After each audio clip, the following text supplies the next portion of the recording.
You've just locked the door of a house you may never see again. The road ahead runs 800 miles, and every step of it belongs to someone.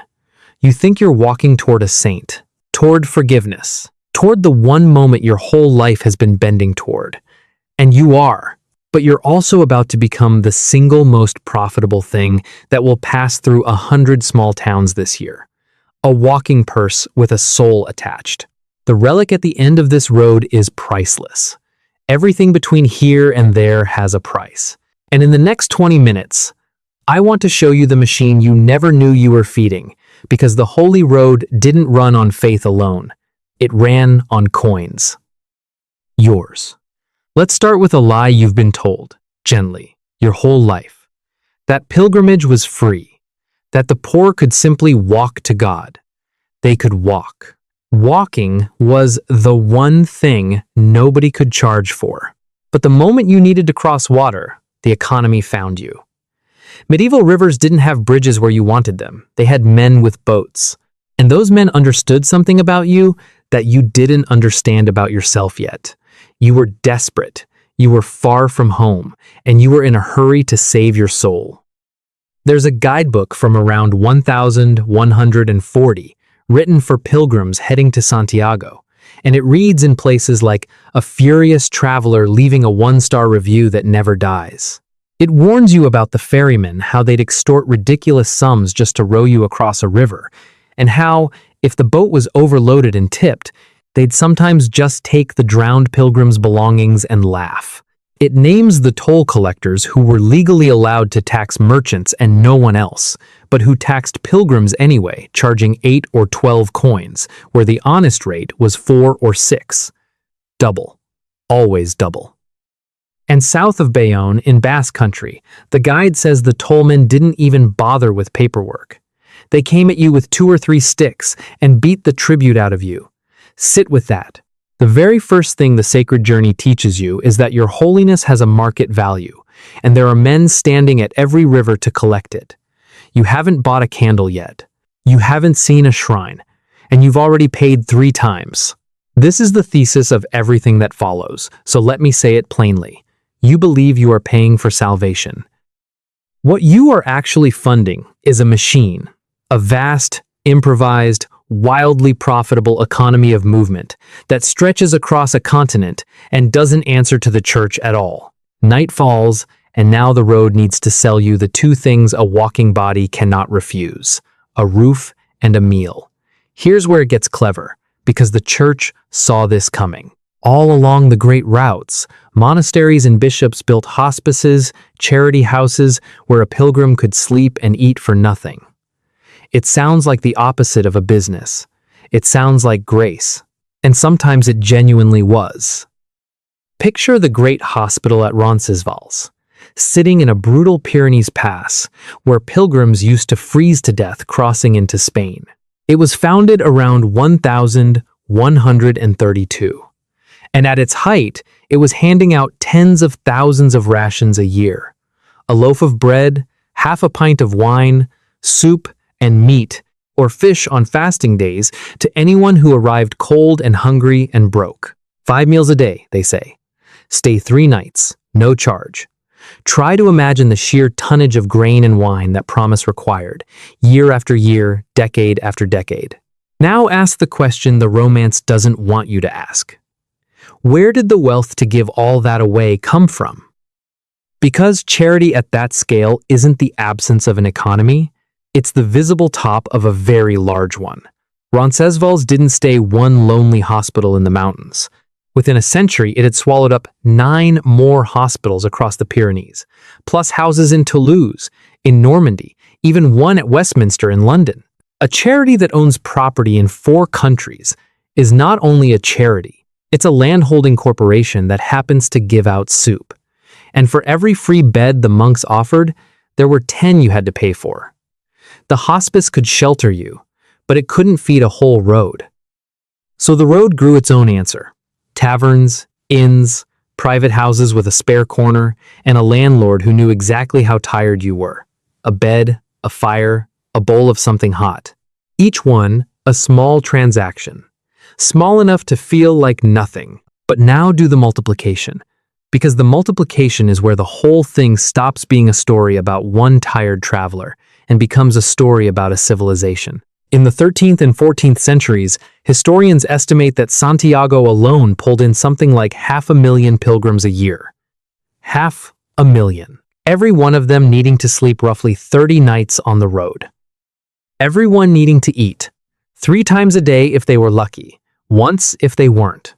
That is tens of millions of meals, millions of nights under a roof, a river of bread and wine and small coins flowing down a single set of roads, year after year, for centuries. No king taxed his people that reliably. The saint did it with a promise and a footpath. You're deeper in now. Foreign country, foreign tongue, and a coin in your pocket that nobody here will accept. So you need a second layer of services, and this is where the road stops feeling like charity and starts feeling like a trade fair. You need someone to change your money, and the money changer sets the rate, and the rate is never in your favor. You need someone who speaks the language and knows which pass is flooded and which forest hides bandits. You need, sometimes, to simply pay a man to walk beside you so that other men leave you alone. Guides, translators, armed escorts, money changers. None of them work for the church. All of them live off the pilgrim. And the beautiful, ruthless thing about it is that the more frightened you are, the more valuable their services become. Fear is the product. Safety is the upsell. By the time you reach the coast, if your saint lives across the sea, you meet the professionals who turned all of this into an actual industry. In Venice, getting pilgrims to the Holy Land became such reliable business that the state itself stepped in to regulate it back in 1233.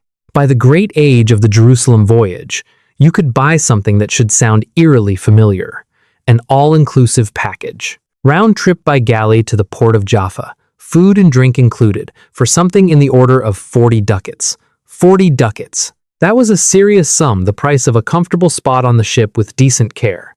And the arrangement was brutally honest about class. The more you paid, the better you ate.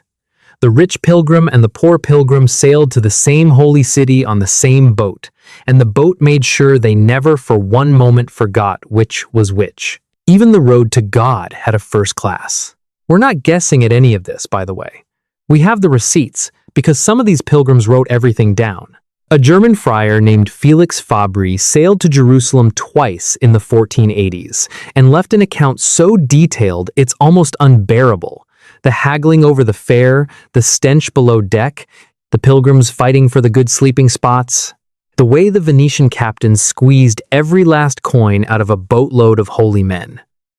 And that is the quiet miracle hiding inside the cynicism. The same faith that filled these ships also filled these journals, and it's the believers themselves, pen in hand, who accidentally left us the business ledger of their own devotion. They came to touch the sacred. They stayed to complain about the prices, and thank God they did, because the complaint is the record. Finally, you arrive. And here, of all places, at the holiest spot on earth, the machine does its most shameless work and its cleverest. Because you cannot leave without proof. You walked 1,000 miles. You need to carry the miracle home. And waiting for you, in stalls crowded right up against the shrine, is the souvenir. A small badge, cast in cheap pewter or lead, stamped with the sign of the saint. At Santiago, it was the scallop shell, the badge that still marks the route today. You pin it to your hat or your cloak, and now everyone who sees you on the road home knows this one made it. This one touched the holy thing.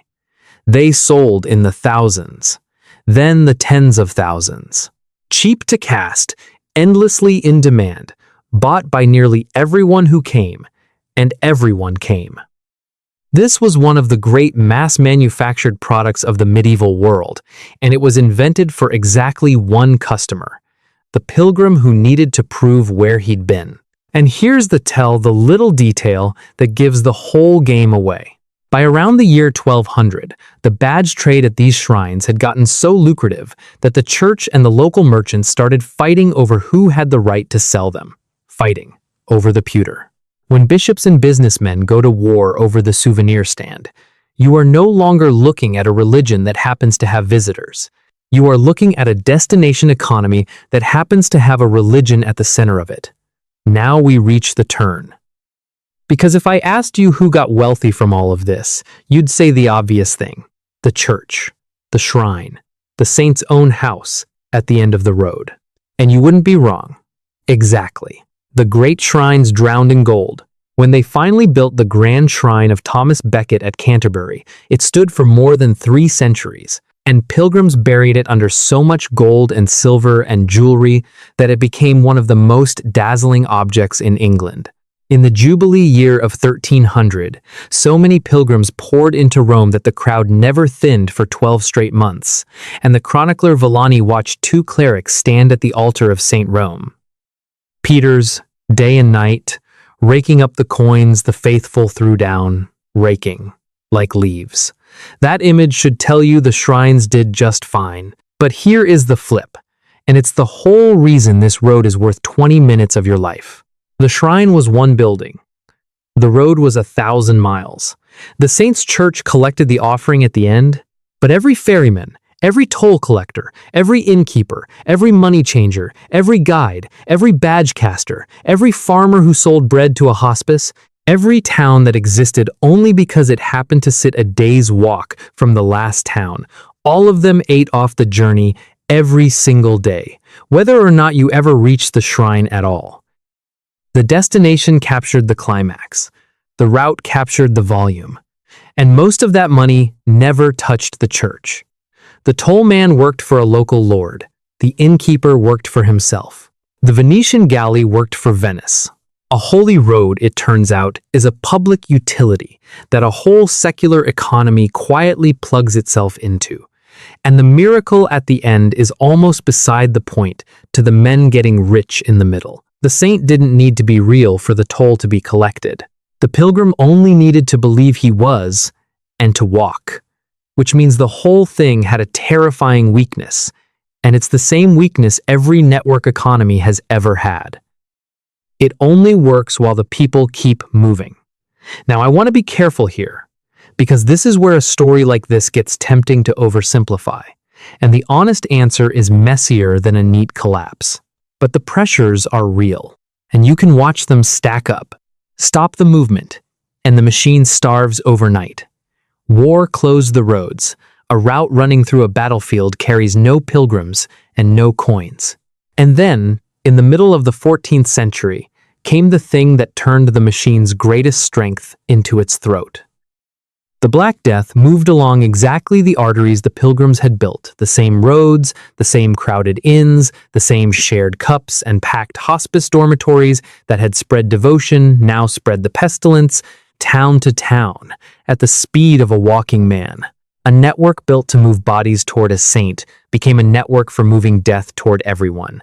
And the crowd that the whole economy depended on became the one thing a sensible person would flee. A road that had lived off the crowd suddenly had every reason to fear it. A single bad season of banditry could redirect an entire route, and every town on the old path would wither, while a lucky town on the new one bloomed. These places had bet their whole existence on foot traffic that could vanish for reasons no innkeeper could control. And then, in some countries, came the deepest cut of all. When the Reformation swept through, and shrines like Becket's were stripped and smashed in the 16th century, it wasn't only an act of faith, rejecting faith. It was the demolition of an economic engine that had run for 300 years. Tear out the shrine, and the offering stops, but so does the toll, the inn, the badge, the guide, the entire living road behind it. You don't just kill a pilgrimage, you unplug every town that was breathing through it. So, who actually won across the whole long life of the Holy Road? The middlemen won quietly, permanently, and without ever having to believe a word of it.